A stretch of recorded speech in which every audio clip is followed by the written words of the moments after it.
Welcome to Ask Sean, where I explore all sorts of questions about life, relationships, and being human. I'm Sean Slevin, a licensed professional counselor and a licensed marriage and family therapist. And if you have a question for me, you can send that to me anonymously at www.asksean.org. So I'm thinking today about control and tension and letting go, and just themes to do with that in my own life and how that shows up physically, how that is kind of metaphorically representative of things I'm trying to learn how to do, continue to do, and deepen into psychologically. So there's just some things in my horseback riding lesson this morning, which, if you follow me regularly, this is often an arena that I see parallels. And really, I see parallels in all areas of life. I mean, I think that, I think if we're willing to pay attention, that whatever our spheres are that we involve ourselves, that they have things to teach us about things we're trying to work through. There's I don't know if it really matters to get into the technical aspects of the horse stuff, but there's some things we're working on where today, where I have a tendency to kind of sort of tighten my body, and what's needing to happen is I'm needing to relinquish some control. I'm needing to let go a bit so that I can basically ride the horse more smoothly in this certain gait. And it's just interesting. It's fascinating, just the visceral vulnerability of that. Even though, ironically, I will actually be more secure in the saddle if I can help my whole body to let go further and really move with the horse in this particular gait. But I think life is so much like that.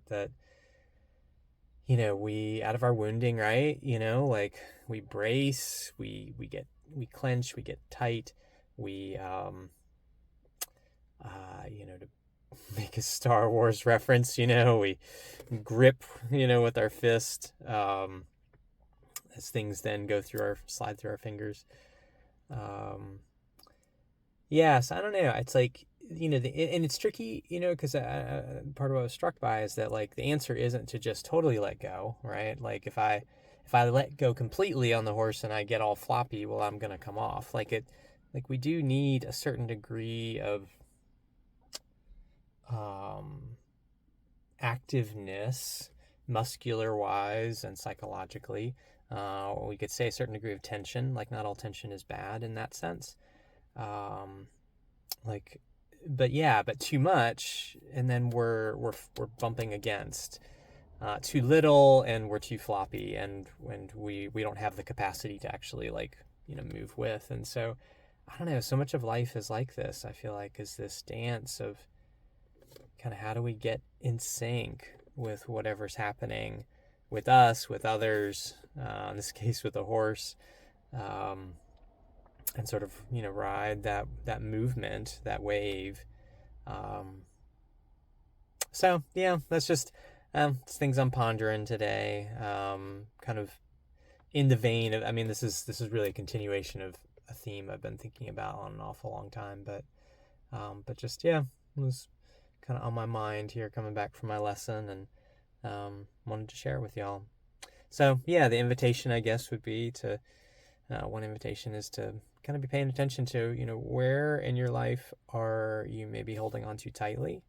Do you need to let go a bit? And where are the places in your life where maybe you're actually not, engaging enough, where you're kind of basically a bit floppy. And so you're not actually participating. You're kind of too passive. And kind of play with those, where you can let go a bit, where can you kind of actually kind of bring in a bit more kind of active presence in your life. Well, that's all for now. Until next time. Peace be with you.